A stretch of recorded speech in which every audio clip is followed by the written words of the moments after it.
దుర్గాప్రసాద్ గారు మాట్లాడండి సార్ ఇప్పుడు వస్తాను సార్ ఆయన ఏదో మాట్లాడారు ఈ సబ్జెక్ట్ తీసుకున్నప్పుడే రాజకీయాలకు అతీతంగా చర్చ జరగాలని చెప్పాను. ఇప్పుడు వెంకటరెడ్డి గారు ఏదో సొక్కంగా చేసి ఇప్పుడు ఉన్న ప్రభుత్వం చేస్తున్నట్టు చెప్తుంటే మళ్ళా రాజకీయాలు జోలికి పోతే ఇక మళ్ళీ రాజకీయాలు మాట్లాడాల్సి వస్తుంది. సార్ ఖచ్చితంగా చర్చించాలి కదా.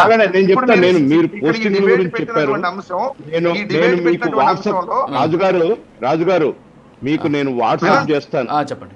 గతంలో క్యాస్ట్ వైజ్ గా కాదు అంటే వెంకటరెడ్డి గారు ఏమంటున్నారు అంటే ఒక మాట అండి, నేను రాజుగారు కంప్లీట్ చేయండి. గతంలో క్యాస్ట్ వైజ్ గా ఎంతో మంది ఆఫీసర్లని పక్కకు పెట్టినటువంటి ఉన్నాయి. నేను మీకు వాట్సాప్ చేస్తా, లిస్ట్ చేస్తా. 42 మంది డిఎస్పీలకు పోస్టింగ్ ఇవ్వలేదు 5 ఏళ్ల పాటు.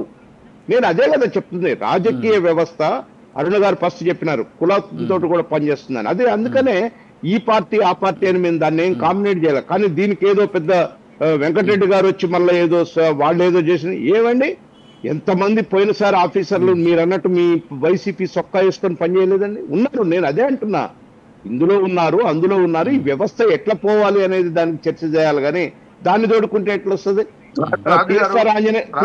వెంకటరెడ్డి గారు ఏమంటున్నారంటే ఒకటి సార్, ఇక్కడ వెంకటరెడ్డి గారి వర్షన్ ఏంటంటే వాళ్ళ మీద కక్షపూరితంగా అంటే వాళ్ళ ఐఏఎస్లు ఐపీఎస్లే కానీ వాళ్ళు చేసింది ఆ రైటా రాంగా అనేది శిక్ష పడినప్పుడు మాత్రమే తెలుస్తుంది. వాళ్ళు ఎవరు కూడా కన్విక్ట్ కాలేదు. రైటా రాంగ్ అనేది చట్టము కోర్టు పంపుంది ఎట్లా తెలుస్తుంది? ఉత్తగానే ఆయన చేసిండని పేరు పెట్టి ఉత్తగానే వదిలేస్తే పోద్దా? రేపు చట్ట నిర్ణయం జత్వానీ కేసు కూడా అలాంటిదే. కేవలం చంద్రబాబు నాయుడు అరెస్ట్ చేయడం వల్లే మీరు వాళ్ళని కక్షపూరితంగా అరెస్ట్ చేశారనేది వెంకటరెడ్డి గారి వాదన. ఏమంటారు? జత్వానీ కేసులో జరిగింది ఏంటండి, చీఫ్ ఆదేశాలు ఇస్తే చేసేదే కదా ఇక్కడ అభియోగాలు ఉన్నది. ఆ అమ్మాయి ఏం చెప్పింది, పలానా ఆయన నన్ను చీఫ్ ఆదేశాలతోటే చేసింది అని చెప్పి హిమ్సెల్ఫ్ ఇచ్చింది దాన్నే కదా. ఎవరండి ఆ అమ్మాయి చెప్పింది?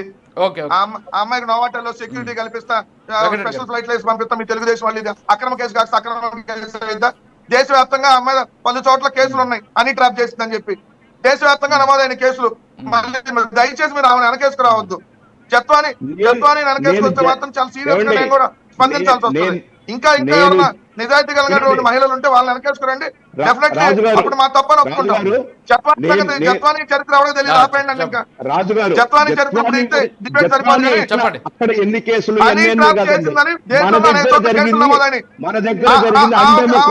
దేవత వదిలేయండి. అందుకని నేను రాజకీయాలు మాట్లాడుకుని ఎట్లుంటారు వినండి. రాజకీయ పరంగా కేసులు నమోదవుతున్నప్పుడు కాదండి. నేను ఒక్క మాట, రాజుగారు ఒక్క మాట, ఇది రాజకీయాలు మాట్లాడొద్దానంటే డిబేట్ లో ఇప్పుడు నేను రాజకీయ పార్టీ ప్రతినిధిగా ఉన్నా, డైరెక్ట్ గా నారా లోకేష్ రెడ్ బుక్ అనేది చూపించి ఎస్పీ రిశాంత్ రెడ్డి నీ పేరు రాసుకున్నా అని చెప్పి రెడ్ బుక్ లో చెప్పాడా లేదా? అతనికి రాగానే పోస్టింగ్ ఆపేశారా లేదా? రాజ్యాంగానికి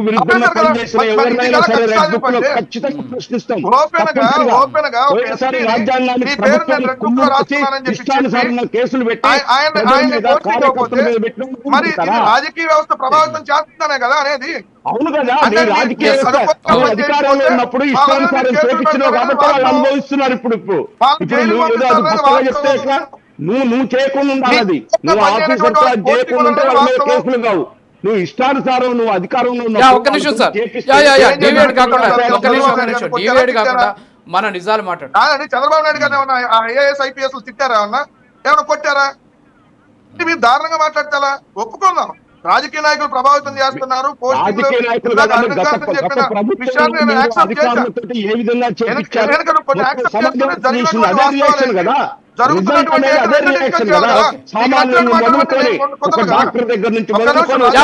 వెంకటరెడ్డి గారు, దుర్గాప్రసాద్ గారు ఒక్క నిమిషం టైం అవుతుంది సార్. కొన్ని కక్షపూరితంగా కావాలని పెడుతున్నారు, దీంట్లో వాళ్ళు బలవుతున్నారు అనేది నేను క్లియర్ గా చెప్పాను.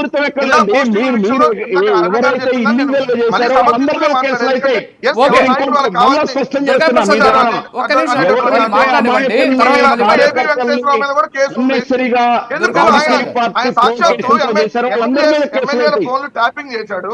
ఎమ్మెల్యేలు తెలుగుదేశం పార్టీ వైపు మళ్ళీ ఇచ్చిన దాంట్లో ఏబి వెంకటేశ్వరరావు ఉన్నాడు. సో ఎమ్మెల్యేల ఫోన్లు ట్యాప్ చేసి ఏదైతే ఎమ్మెల్యేలందరినీ 23 మంది ఎమ్మెల్యేలు వైఎస్ఆర్ కాంగ్రెస్ పార్టీ నుంచి వెళ్ళటానికి ఏబి వెంకటేశ్వరరావు మధ్యలో మీడియేటర్ గా పనిచేశాడు. సో ఆ ఎలిగేషన్స్ మీద అతని మీద కేసు నమోదైంది.